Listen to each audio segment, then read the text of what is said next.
Riat le binigli ito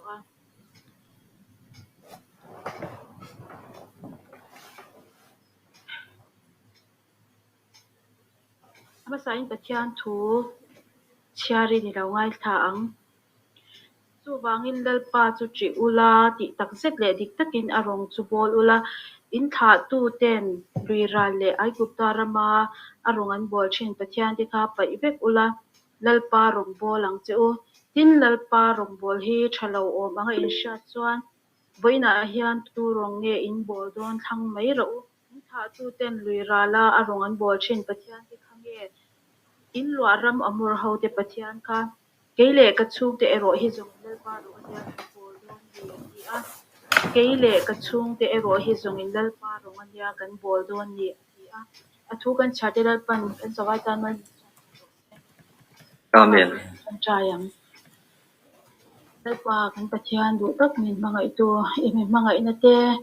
imi en kol na te po ini thlanga kan la chana wangin ni na lom thu kan she a lalpa zan ina cho not Christian chai polten Google Meet manga in khom nun te kan mangai a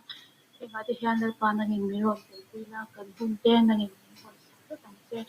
chung chu thapa iswa Christian ni na kan ron ti le na chuan kan in khom te min tran sak tu turin tlangwal lal dam puya lo somina Pathian le kum pathian lim ilo nga thangu Genesis bung khat chang som ni pare chang som thum pakhat tin pathianin an mani mal asoma pathian vekin an hena chitam tak tha lo pungin leilung hi lo khatula in thu in omti ro tuifin ria ta sanga chunga te chungleng sanga chunga te thil nung leya bokwa ka kal zong chunga te thu nei bok ro atia tin pathian vekin ngai teu le chung zong a thlai chinei om tin reng le thing tin reng thing chinei ra om na te chu ka pe cheu ani in cho atan ani ang tin leya satin reng he na te chungleng sawa tin reng he na te leya bokwa ka kal nun na nei tin reng he na te an cho atan nim shing tin reng ka pe ani atia ti chuan chu tiang chu alo ni ta a tin pathianin athil siam tin reng chu a ena ngai te tha ati em a ti chuan tlai lam a oma zing lam a om boka aniruk na chu undanga mi cher leila malakia hi chang som panga tunna chi nein pum khata asiam novem ni enga nge pum khata asiam chitha a pathian ngai sak azong ani ti chuan in nun na chu veng tha ula tuman mani nupui ton tir chu bum su se kan tu chedala pan ka za ta ma mi som sango se amen Amen. tong triangle olal pa kam pathian min hongai tu zanina telalpa chon hun not KGP te online hangin lalpa in khom na hun thatak telalpa nang min bo sai saka wangin ne na lom thu kanon se lalpa kam pathian min hongai tu zanina kan hun man tu zong anang min om puila chung nam le pon lama min ti boy the tu sang la ka telalpa nang min vengla zanina kan thu pui zir ho tu te po lalpa thataka kan zir the nan nangin min tran puila lok na thatak kan nei the chau nan lalpa member tin te kan zir chung zongin lalpa nang min om puyang che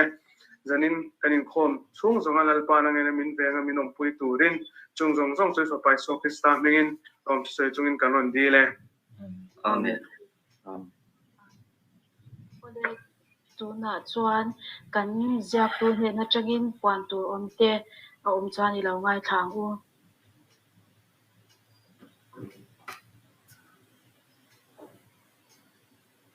Zanina pathian kai hruai na in online in khom voi ni na kan mang le thei don ania alom om le a hun masalama khan member somli le panga kan in khom ania zanina hian tuna hian member somli le pani kan in khom theya tran han la le dawila le peka chon hei aya tam in khom tu rian zanina in khom member song teng te hian kan thian te som na konga khan tran han la le zolila a tha ange Sanira ka in kho min kai shoi tu nula isal lom zuali financial tree ni a tran tu khat langbal arlal dam puya ani a kumpuan thu pui Christian chung kwa chu ti zirnan hun kan manga thu pui hong tu ta nula isal ro choi le langbal daniel rin moya te an ni anga nula isal ro choi hi daksalama har satna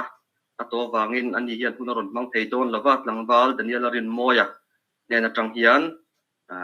thu cha thu pui kan ngai thadon ani nula choi te kha kan tong trai na po khan lo hre thoi la thange kun ruat la ilo ngai thak chun zomang September ni som ni thotan zan da riat kanin khom dan tu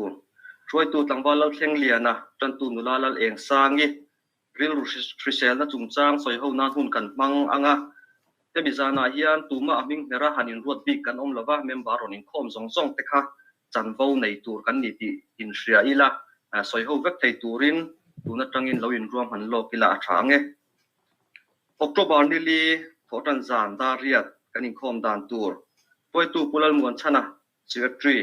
tran tu tlangwal mal som tima tlangwal aisal rempuya assistant leader ne tangin pathian thu cha kan ngai tha ang tin nak tu zana hian branch committee regular committee thudona thu thlen du kan nei ni chuan kan secretary emo committee member tu te po hnen a khan thu kan thlen don nia khati zong kha secretary thu puan chu ni e ole tuna chuan kan thupui lampanga kan lo kal don to anga thupui min hon sak turin tlangwal daniel rin moya e lo somang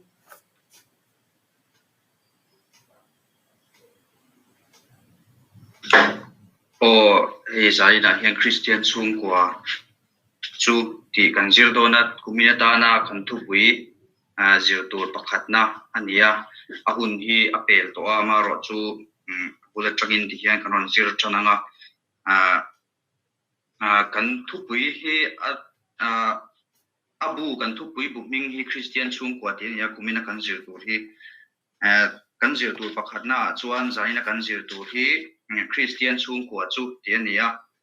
kapmel te lo lang reng lo me sela kapmel ai chuan in presentation karon siama ha chu munom jok tura kan han ngaya kan du hei kan thu moi ti lai te le poimo kan ti lai te chen khat khami karon highlight ve zo zowa chu chu lo en jok tai la lo thlir jok tai la kan lok pui te pokan ring jok at tiang tu chuan karon in bot sei ani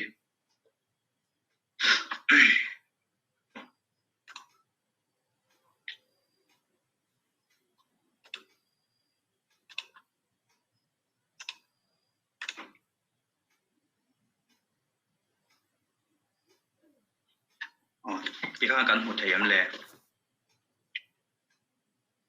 hmu thei e zaina kan thupui kha kan soi tong khan Christian chung kwa chu te ania sang ni som pakhat le kum sang ni som ni pani chunga Christian chalai pol te na kan zir tura non chop chu ania chiar tur kha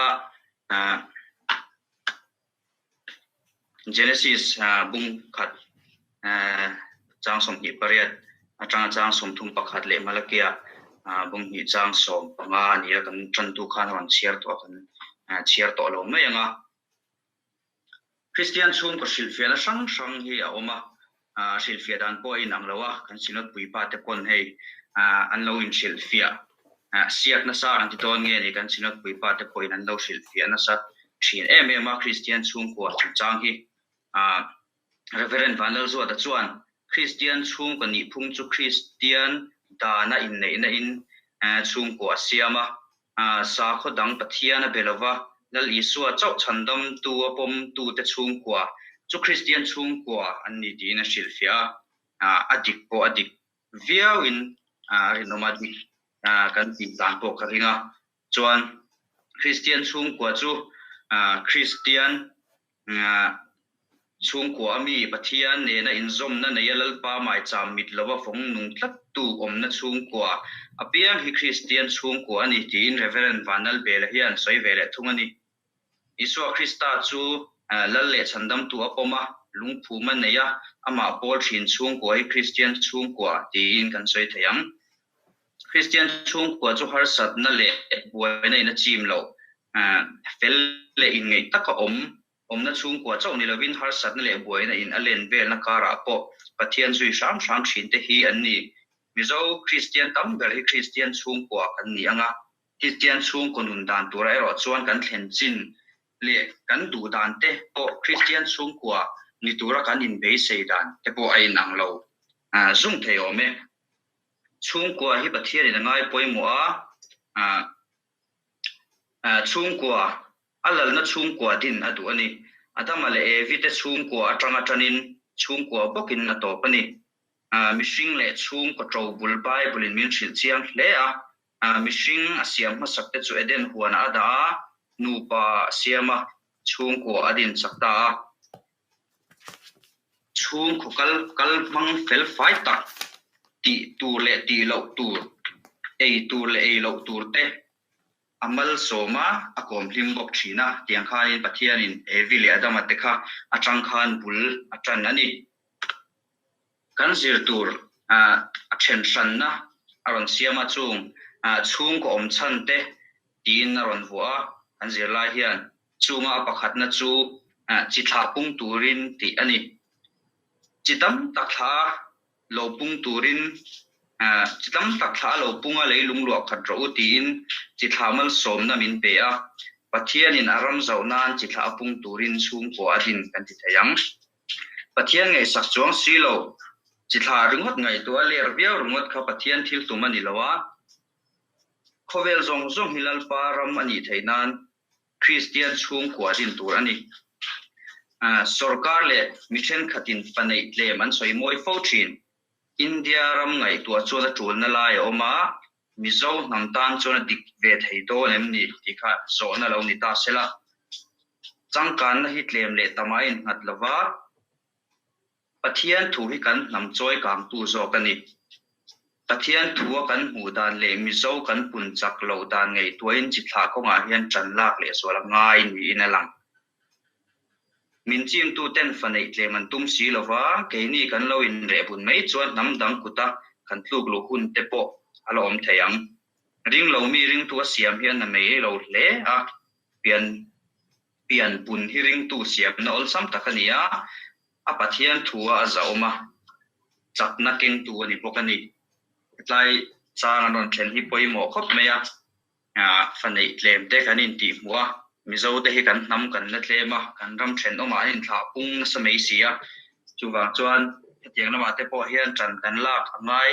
tharna sa kan bran cha te po hei han thlir ta ila tlangwal kan la tam riau mai nu pui nei hun viau to tlangwal kan la tam riau mai a eng tan te po khan tran lak na chi tak ani mela kan in che chawanga an apati na in tran pui ton turin ti topic aron da le a mishing hi mani om thei kanom lova midang mamo vek kan ni mi pui om khom kara chuan in tran pui har boka chu wangin mamo in phusuton tur to pin pathian in chung kwa adinani in chung khorati tur om apiang ti le in tran pui ton hi chung komem bar tin temo phurna ni chung ko lu ber chu krista ni anga adota chung khatpa nu in tot le in anwaya fa te an omanga pa berin pathian du darin ro relanga azui turani pa berom to lo chuan nu thu oi turani thok chuak tu ber kan ni po in ro rel na chunu le pa but ani ti shiaila thatlai thisen lumlai le kan chawang lai hian chung kota na tangkai hi kan ti tur poimo chung kota na tangkai hi kan ti tur poimo tak ani atula piang thok thei Christian thalai ni hi rong bolna thuta katlinga midang te tana mal somna ni dan hi chung ko atanga kan zir thiam masak ani siani chung ko in min mamona apianga ahun te ra thin an ti angin mamo ti lo ting tu ni tumila tarle no pang tu ata an mamo ti lo thin saka ti lo thin sak acha chung ko chu kan phai na lai piang in dom kam to na in chan pui to na in ngai sak tur kan ni an phai na lai piang ti ka cheng khaten kan lo su thiam lo me kan chu chung kwa kan tlin lo na thei ti me yang ke ma po kan chung kwa nga te po chung kwa in chan pui kan ngai ton na lai kan lo tlin tau tok lo na lai chung kwa ni tura kan lo fit tok lo na lai an tin anin tlangwal tan chorin hey the gas lo wala mai te khang tiang te chalai Christian chalai chuan khang tiang all kha kan ho kha zung zung tura ni ti na ka ni chu a pathum na chuan pathian ram din pathian in nu pa siam chan enga nge pum khata siam chitha pathian ngai sak azong ani tin malaki abung hi chang sompanga kan huwa pathian thil tum chu siam that na thoa aram din ania chumi kan ti theinan chuan thiam na chen na le chung kwa min pe ani mi zong zong chan dam oma le thu tak hria du awangin chanchin tha hril hi thu pui bera nei atul ama salo tur zo da ma saka ol fo chu wangin pathian du zong enge ni ti hriat atul thin isuan azir tir thalai rual hne na thu apek a thi dona thu ro chhia chu khovel zong zong akal ula thil siam zong zong hne na chuan chanchin tha hi hril ro ti ani midang ten chanchin tha an hriat ve theinan chung kwa atangin inzir tir na pian chua pui tuma tha midang chung kwa atanga posiam thatum ai ma chuan kan chung kwa atanga kan chung katin atanga chanchin tha inzir tir na pian chua pui kha kan tum ber tur ani tinani chu eleya chung ko thatak din hi Christian chung kwa chuan atum ber alani lo fo van chung kwa tel tura din ani he khovel hi chu rei lo te kadom na tur ani awangin van chung kwa kan ni na dal theila ka in ham boi lu tuk lo a poimo khovel hi pian le thina lom le lungai him le buaina in phanvel ka ro mania har sat le buaina ten nam sok sok thin ma se lungphum Krista nei te chuan hing ve ngai lo khovel le chung om zong zong siam tu ang chung om hi athlamuan thlaka atlua alhim om boka chatua nun na kong ani awangin Christian chung kwa din hi tum ber nei lo phal chi ani lo yani zaina kan zir tur chu khabi zong kha nia kan soi fia zo lo mai theya avoi khatna te nia hazam oma a soi ho tur hi kan ho tu ten soi ho turin kan swai tu ten soi ho turin anon chop suak don nge don lo chu ka hrelawa ma ro chu kan tar lang shim shimanga soi ho tur pakhatna Christian chung ko thani tura ma son kan ngai na lai soi ni se pahni na fanei za chungchang sarkar ngai dan le ko than in zir tir na hi engtiang kalpui chi nge ni ang ania pathumna Christian ni lo chung ko thatak tak an om tho sia enge Christian chung ko tha din chu atul na ni ang balina Christian chung ko atanga piang ni lom om zia soi ho ni se ti ani bok ani ti zong kha zaina kan zir lai te chu ania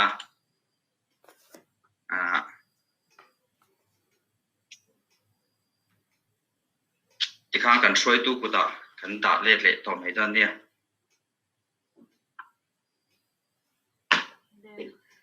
alom om hle mezen ina Christian chung kwa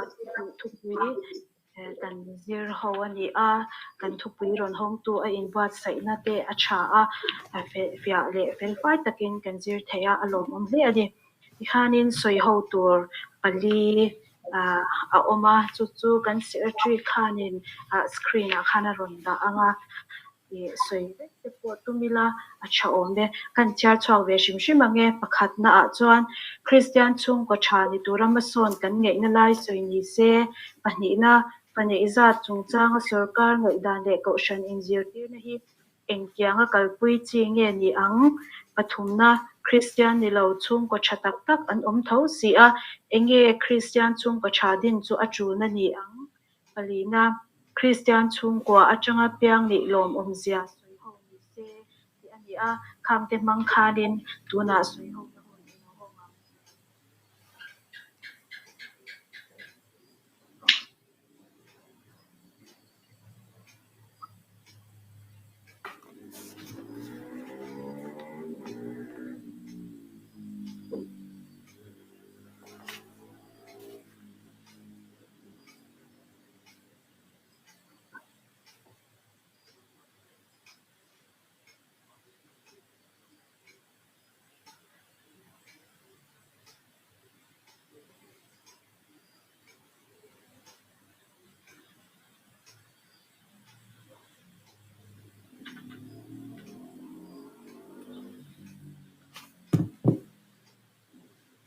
Shung loving sui zelila chao me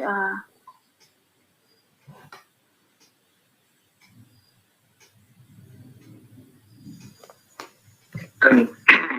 sự cái trong sự thế đó sẽ thấy palina sai ho tura palina te so hi karil ruwa mania kan chira sai ho tu le kan en china kan he hi alo langa Christian chung kwa atanga piang ni lomom zia sai ho ni se ti hi pathian ni atu thi ma hianin ading he khop maya amarin tu te chu chuan tu le fa te tlenga mal som tu ko ba bula kan kan ni tu na kan chung kwa hi Christian chung kwa chu Christian chung kwa kan ni lo ini chu Christian chung kwa kan ni ve lo chu tu man chu ba in ngam ni lo nga ma ro chu ka pi le pu te ti me tiang ka pu kha adikin pathian sami em ka ni Christian chung kwa that mai kha adina chu tu na kan chung kwa di ka ki chuanin a chang chuan hei chung khom te chang chuan nei lo chang te an ne pathian an shet tum tha chu pathian kan te sem te me han ti gong khong te chang te bokan nei thin ani ma ro chu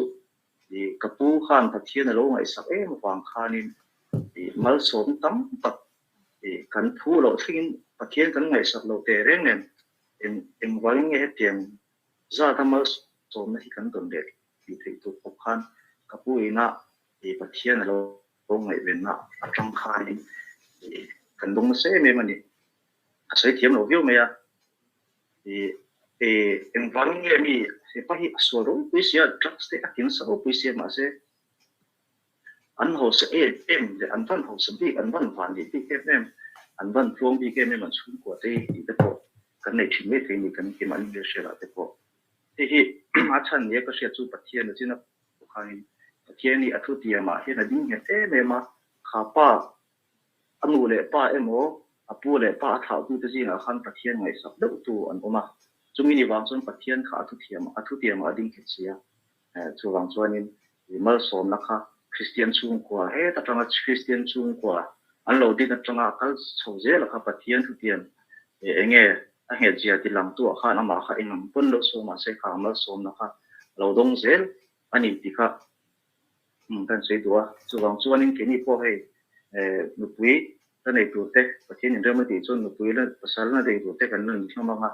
chungi ni wang chon Christian chung kwa hi ngai poi moi la kan thei to pa pathian ngai saka Christian chung tha tak kan din thei chuan ke ma ni chau ne lo kan fa te kan tu le fa te thlengin enge rong na khan da tel zel ho ni ti kha kan se ve ni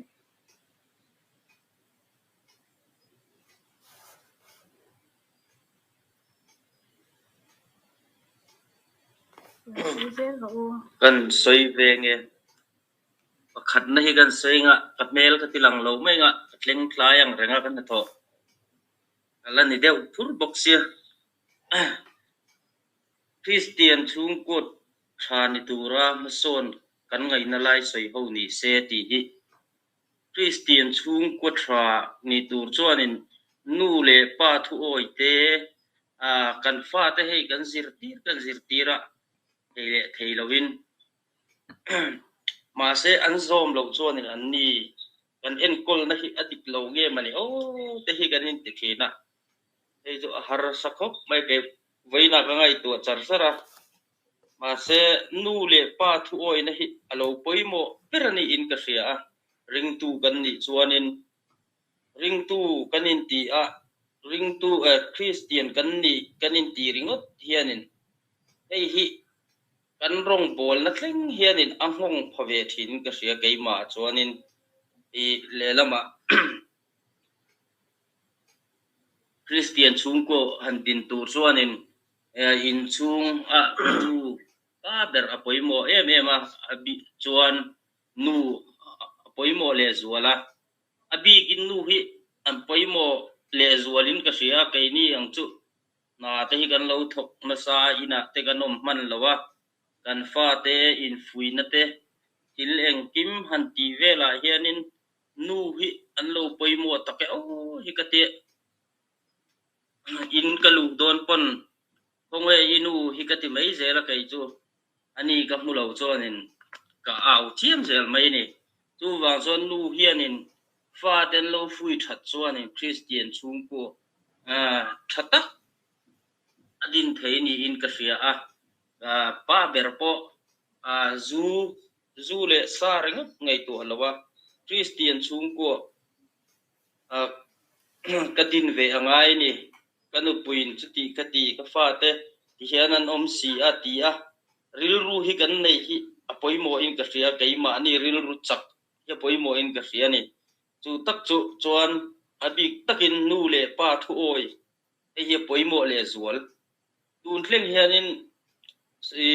kan sai anga kapa hianin min boral sana sang ni pakhat kum khanin fara in gan ko sa chowa har sate in pathian mal som na hi kadong na sa ve in ka ria kanu hian kapa in min fui na kha tun thleng hian kalak ka benga la cham renga mason dan turin engtin nge kati ang ti te hei mi nei ang te kan du ni zon tai mak te apoimo tunang lai thalai phe chu tam tak chu ai malo tam tak te po an om hial in ka sia chu wang suadin tai mak te hi apoimo min ka sia hei hi ka thom nung chho zela pathian mal som na kan dong chawa hei mi kan nei ngai lo turang te kan han nei le thei te hi alom in ka sia chung ko khai pa ber lo ni la ti kan lo khai pa ber kan lo ni ta ti hianin thei angin kan fa te kan sir ti ra hei hi kan fa te thei tu pin ka sir ti ra kai phei chu kan ti bi teng min nang ni po in ni thawanga ma se kan fa te na kan thuan oi lo chuanin hi Christian chung ko hi din ngai na lo ni hi ini mai sela ka o rai lu tu kong kai sa thung da bok se du to mai ang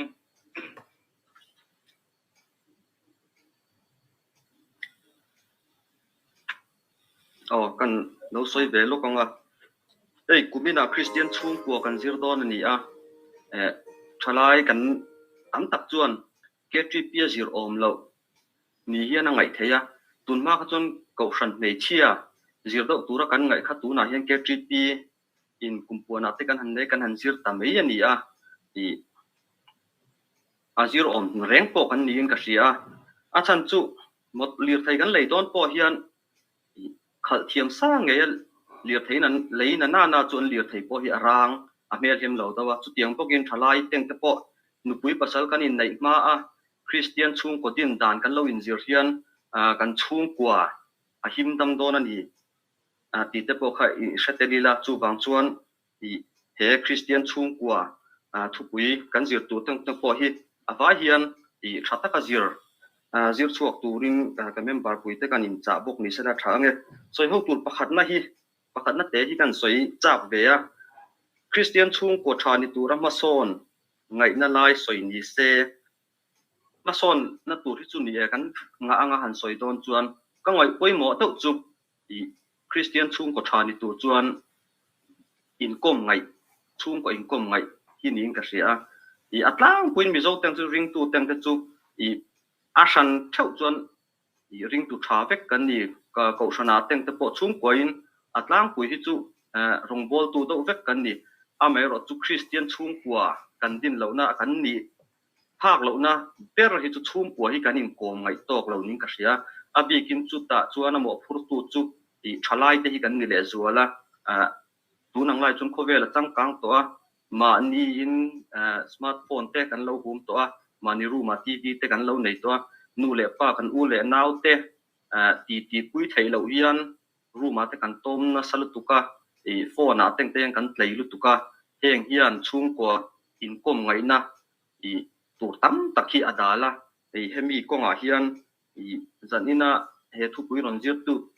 zong teng te chon hemi konga hian tan han la le zoli la kan chung le khat te kan nu le pa te ti pui emo kom li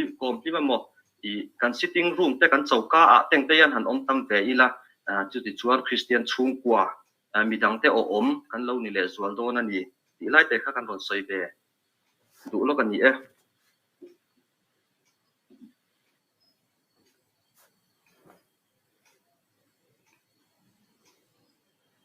Dễ lắm.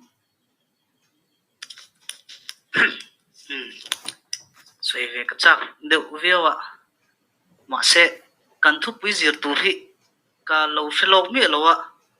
anh in bộ xây đồn point anh in bộ xây mấy đàn khá ông lâu hắn sẽ lâu thế này làm cho nên nghe cái mấy cái man cái lâu sẽ lâu rồi nghe cái sẽ lâu ạ xây tụi bộ tắm tất cả in bộ xây thiên cái riêng à gia nên cái mà xây thế hậu ở trong lệ để cần thui hông thui na anh xây sao na trong khá nên thì real ru aron lut chop ve chuk ania thiam taka han soi dan tur po kha awang viau maya e chu tiang te chu ania adot le kan zir tu pui kan zir le huna chuanin a thei chuanin tu pui kan zir tu te hi han chok chua lok te hi ni thei se lawin en lok nan te po hin a tholo mol ni ti kha kan soi ma sa duwa elai kan tu pui zir tur ho hi soi chak tak tak chu ma se ka soi thiam mai lowa chung jinga helai kan zira tanga ron lang ke ma ril ru ron lang e a hloma han soi top ka tunga e Christian chung kwa kan soi fi don chuan Christian ni na zia kha ama sakbera chung kan hriat phothi nga in ka hria mi in Christian ni na a hriat chian lo chuanin Christian chung kwa po kha din dan tu kha a sha kher lo mai thei a chan chu Christian sa khu vuan tu kan ni chuanin hey liberal theology vuan tu ho thiang zau kan ti ho jing ai chuanin an ngai dan ti ol sab no om thin chu ngai dan ol sab pati me chu tiang chu Christian kan ni chuan kan chung kwa chu Christian chung kwa kan ni mai lo mi ti te ril ro ho deuh deuh hi ke pon zon na chu ka dong thin tho ani chu tiang te chu ania ama ro chu tiang chu ani ngot lowa Christian chung kwa e kan ni don chuanin kong eng kima lali suwa zui tu kan ni na ang le lali suwa zui tu te chung kwa nun dan te e ta kha tu bul Abrahama te atanga chung kwa atanga kan en le te po kha angai ni tin Christian chung kwa e helai pakhat na Christian chung ko tha ni tura e ma kan son ngai na lai ti zinga po hian e a in om thoin ka ringa tu na karon soi turi chung kwa zong zinga hian kan fel vek thein arin om lowa a Christian chung ko tha Christian chung ko kan din don chuan chung ko zinga mi pakhat dal hian lalpa avon ram hi angain ka ria a chan chu e midang lo chak lo te anom po khan pakhat achak reng lalpa lo bel reng kha chuanin a to pa chuanin Christian chung ko asiam thei don ni in hi ka ria chu chu karil ruwa lo matin palina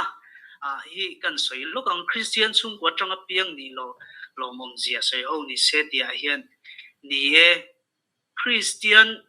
chung ko aselian na hi chu sual kong han zo thin ma se a to pa hi chuanin an thi don dar ka tal hi chuanin lalpa belna i kong hi ain hong zau bi kan ti hi a mu chiang tu te jing mi ni in ken sheve chu tiang mi chu tam takam pu ton ni chung ko ho e a po chu tiang chu ania Christian chung ko lom zia Christian chung ko ni i transia in ka ria chuwang chuan har satna buaina lo thlen pon Christian chung ko chu i thipui po lo tlema se chung ko mang an na thi na lu su na po lo theng ma se lalpa in ngat Krista lungpuya in ngat chu ang ing ve ngai to lo har satna lungai na an to chang po in e atir chuan han ril ru te han som thin ma se thamon tu Krista an nei tlat awang le chu lungpuya anin nga tlat na Krista ni wang khan chu an hing to ngai lowa thlamwan tu Kristai na thlamwan tlat awangin tharau thiang limin na ongpui tlat awang khan an tha aphang to ngai lim takin khovel hring nun seong po an ma chon the ni chu Christian chung kwa tanga piang ni lomom zia chu ni in kashiani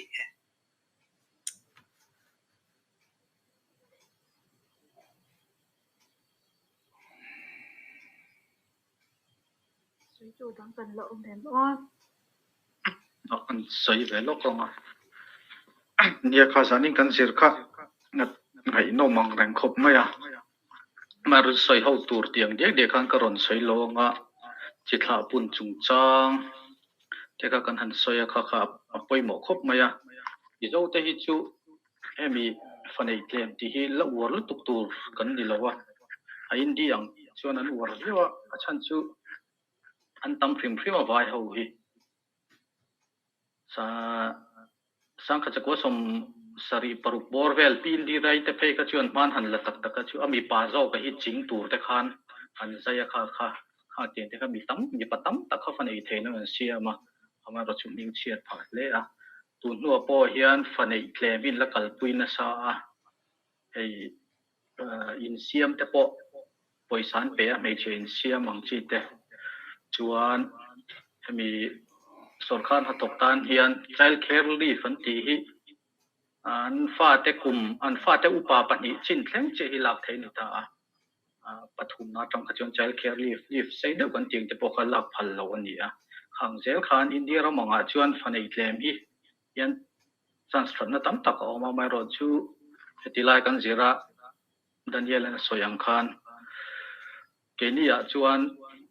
tlem tham in ti tlem tur kanom lo tin chu ba ka hrim hrimena ring lo te ring tu siam hi an mai lo chuan ring tu hrin chua kha poi mo em ani ti lai te kha karil ro lo lu ta kha herem tai la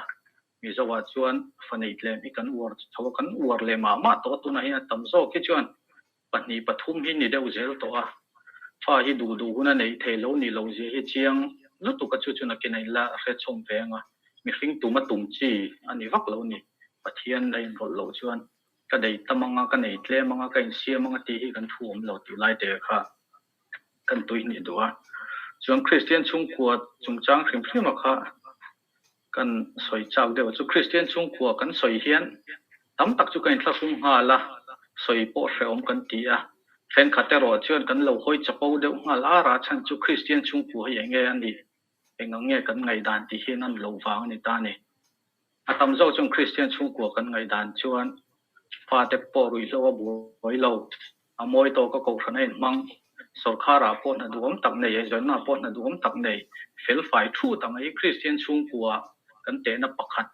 lar takan ye hei chu ani lo po ti mai la kan pom dan tlang pu ani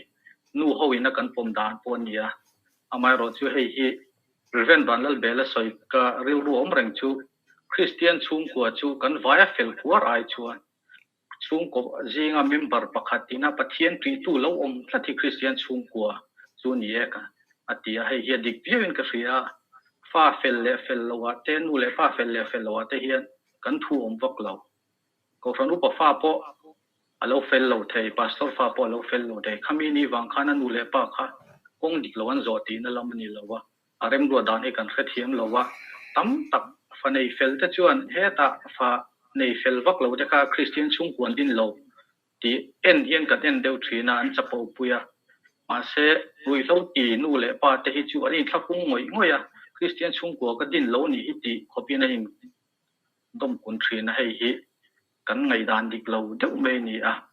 ta khan u bela soi hi ke ka pom dan ani a Chris chung ko a mi pakhat tal pathian zui tu pathian tri tla tu lo om phram nei Christian chung ko chu ni ti hi pomon ve wa chan chu Bible kan nen anga Bible mi ming tha kan ti ho te an ing lam ho hi an chung ko hi an chui char ula an fa te an nu le pa te mo thil ti sual le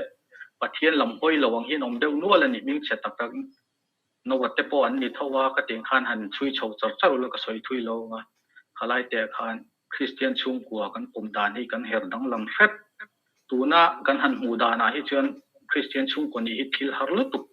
ani mela chan chu khovel thlem na zong te lo ma khang ang kel ku tur chuan thil thei tak tak hi ni lo mai ro chu thang ba lo pi so yang khan Christian chung kuwa kan om fat chuan kan thi don dar kara te motal hian pathian lam hu na chan siom thina hemi chung chang hi an thlen pa soi hi ka ril ru om teng thina pa doctor ania zu in na sa em maya pathian hena hin ka tong trai na sa pathian ka pa hi alama nge kir le turin lalet le turin ka dil chara in lam le turin amai ro chu adam lai kha chuan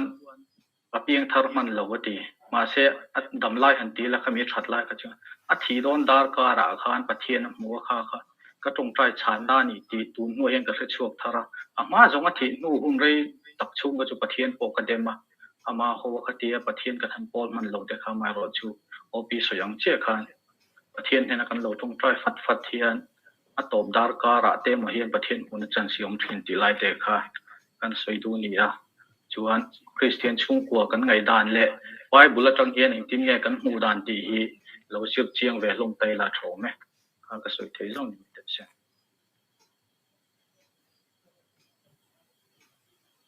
an lo in rol ve ramage fanei za chung chang anh kim mai hian ka ru ru khoi ye mai Christian chung ko tha ni to ra ma son kan branch bi ka hi chuan ami zo ram anga kan lak hi chuan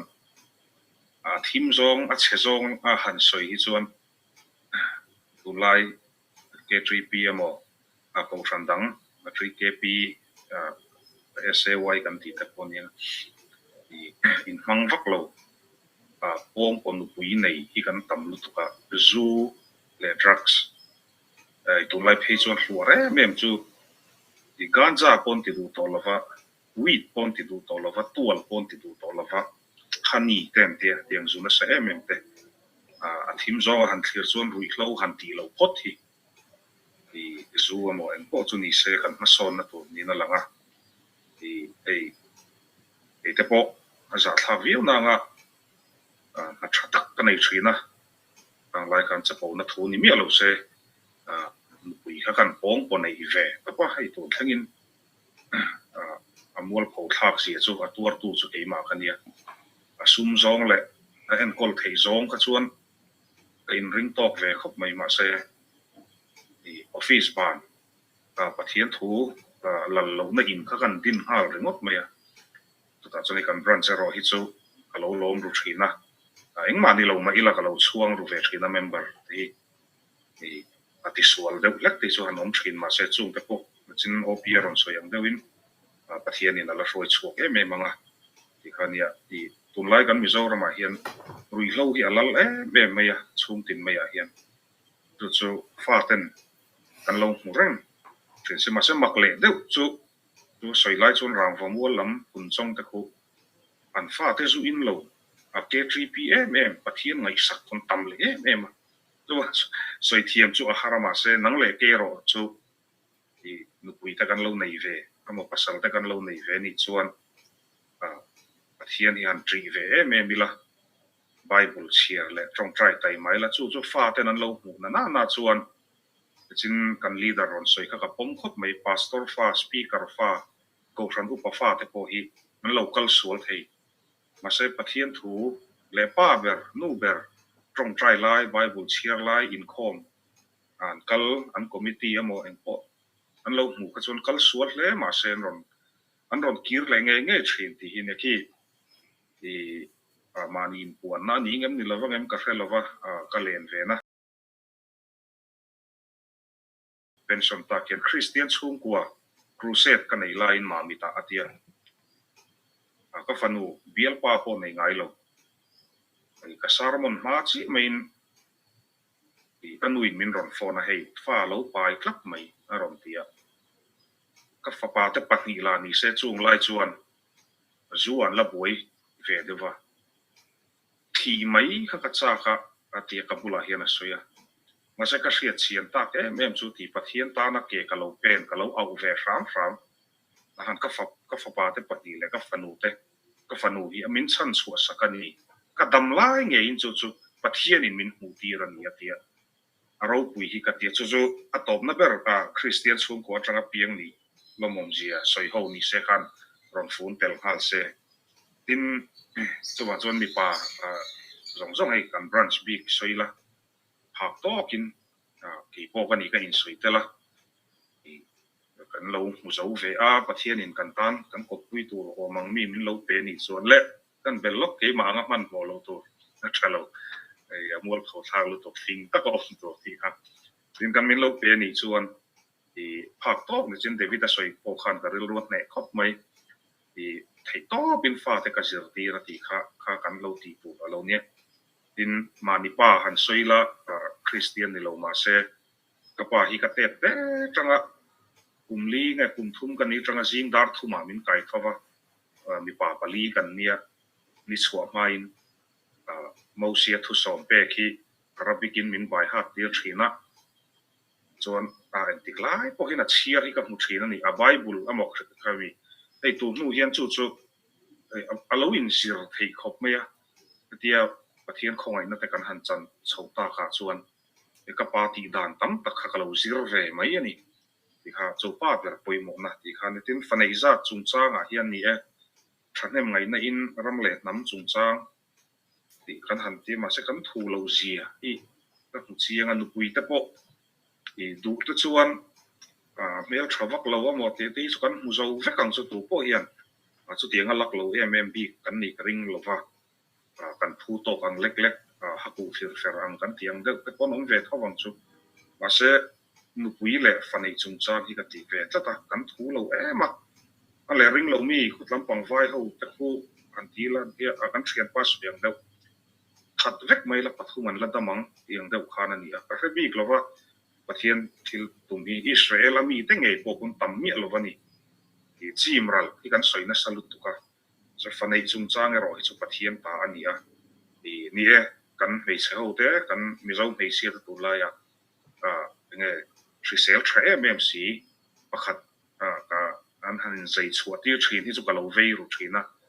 ti hei chu thalo top me ya ma se atam theng ber hi na ya tha ka farnu thi kan unau paruk kan nia panga kan dinga kanin thamuan top alo thaviau mai ti khan ma ti ngi tra ti kanin tia ase ko chu ni se ni e kan nei tam tur hi ani in dan na te man lo tur ani nu pui kan nei huna pasal kan nei huna te chu a frank mai the ma se kha in dan lo tra pathian ne na nu pa trong tra ya fa dil ve a tam theang ber kha dil ti kha ani ta se chuan Christian ni lo chung kwa top nan ka hun kala rei deuh ka mi ngai tambula Christian ni lo chung kwa thatak tak anom tho si a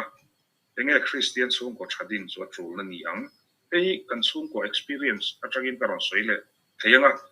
ka soi fu vek lo me thema samani dairam atagin I kan chung kwa ang te po ni a fapa kal sual pani kan oma dang hi chu an tlo me ma ei zon na lama te kima malsom na te po kan dong na sa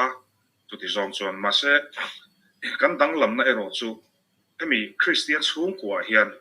china tlangwal opia le kan leader kesian na ro soyam devin I Christian te van nei big na mem chu le chung in khom man te pon sim na thu te kan lo soi tama in lam le ti thu te alo rin na sa chu chuan I kuna lo kala enganga kal sual te po hi za chu ni lo ma se tam zo ki rei I pathian hian a chan chuak le mai thina ni I ke ni ang ero a chuan ke ni ang chung ko ero chuan chung koron thor mual pho chu nuam hau lo na nga ma se zani na flo Christian ni is Christian chung ko in ni kha pathian hian a lo thu lo soi ulati ka du wanga ni I ke ni anga chuan le I a thu thung lui te tranga in zir tir kan ni tlata I ta chuan I in enge ui re chu vom hlum tu ti ang khatinga nget takaril ruwa bei nget tlat ani wang khan I ei tun thang po hian pathian hi thra ema ka sual in ni kum amo ni kum hasa ka mu dan le tun chu zoi so hian ron thak dang lama I nem na lama khongai na mangai na thu lam kan soi tam ta so ka chu Christian lo chung kwai ro chuan I endianan ka trong kam min ngai dam ula fanu in son lo fa lo pai pal ta se I cái này ang chung của nga chuan ina tranga in no chu emo i nasataka abul tranga i in training an ti maya madrasa anga te hi Mizoram te chuan la hratam vak lawanga emo Hindu anga te ko kalo mu ve te chuan i fa lo pai palta se i an ti tlak sakani lo chuan an fanu te tha mai te poi an hre lawani kati zong kan ron soina chan ma se Christian chung ko ero chuan in ngai dam na ei kan farnu te po tiang soi ngai tha ka hreum mai thea ma se kan farnu ang te po ati kan i fa lo pom ma se Christian chung ko ang chuan lom takin kan lo pom le thea an lo pasal a fanai na te nen khan lo in nei lo ma se i lom takin nu le pa ten kan tu po ka mangai takin an lo pom le thea chu chu dang lam na ni khongai na mangai na atel hi Christian chung ko van nei na pathian ina pe pi kan ni hi ka titla ta i chu wa chu ka fui fo trin e ma ngai po hi deal ve na sa Christian chung ko din hi ma se nun se ho tak mai re ta kan lo nia pathian hian kala pui tling tok lo te po tian yang ma se Christian chung ko ni hi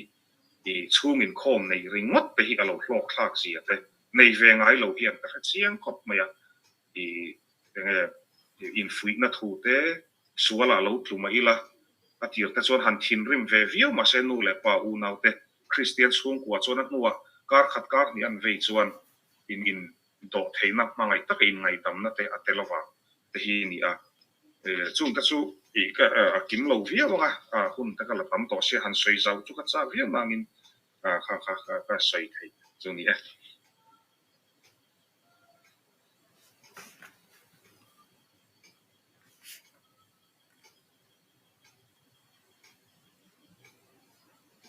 suy đủ đắng tê cắn ổn tổ là vấn đề choan cần hùng tổ lắm cầm đầu này này là dân ina thu quý bên bộ tắc mấy cần zir hawa cần thu quý hong tu in chắc tắc in và sẽ là chắc tắc này là luôn hong thế à chúng ta khăn lòng thu cần suy nghĩ sẽ là dân ina cần thu quý nụ lệ pa thế chỗ này là viên cái mà ni chalai tiếng nghe hè nên mà cần là turani ma kan la thei ani ti kha kan zawa in shet tlangila chuanin atop nan heti lai kan zir lai thupui inan aron soi hi tha ka ti ema kan char leange he khobeli chu rei lo te kan omna turani awangin van chung kwa kan ni thei kan ni na dal thei laka in ham wai lu tuk lo apoi mo kan khobel cha to zia te kan sha thil mei thil mấy ngày tòa man kan ni lo ti te le thu tak kan nun pui a hun to zia te ke mani chak taka kan om a ga zia te khatyang kha she thar le de udewila a cha ome ti chuanin tuna chuan kan in khom te kan lo du tok don to anga lal byak na te soi te arem chang lo wangin chung chai na hun ka manga ti chuan kan in khom te kan du tok don ya yang ma bo ni chung chai ang lalpa kan pathian in mangai tu zan ina in khom na hun thatak mai te lalpa hun har se tak noya mangin min pe a rong taka lalpa kan zir lai te kan zir thei bangin ni ma ina kan zir lai te kha lalpa mana chul huna te kan ri ru a nangin chi angin la nangin min om pu sa tang che in i ro pui na ni se chung chi pai so ki kan in na lo se Amen. Amen.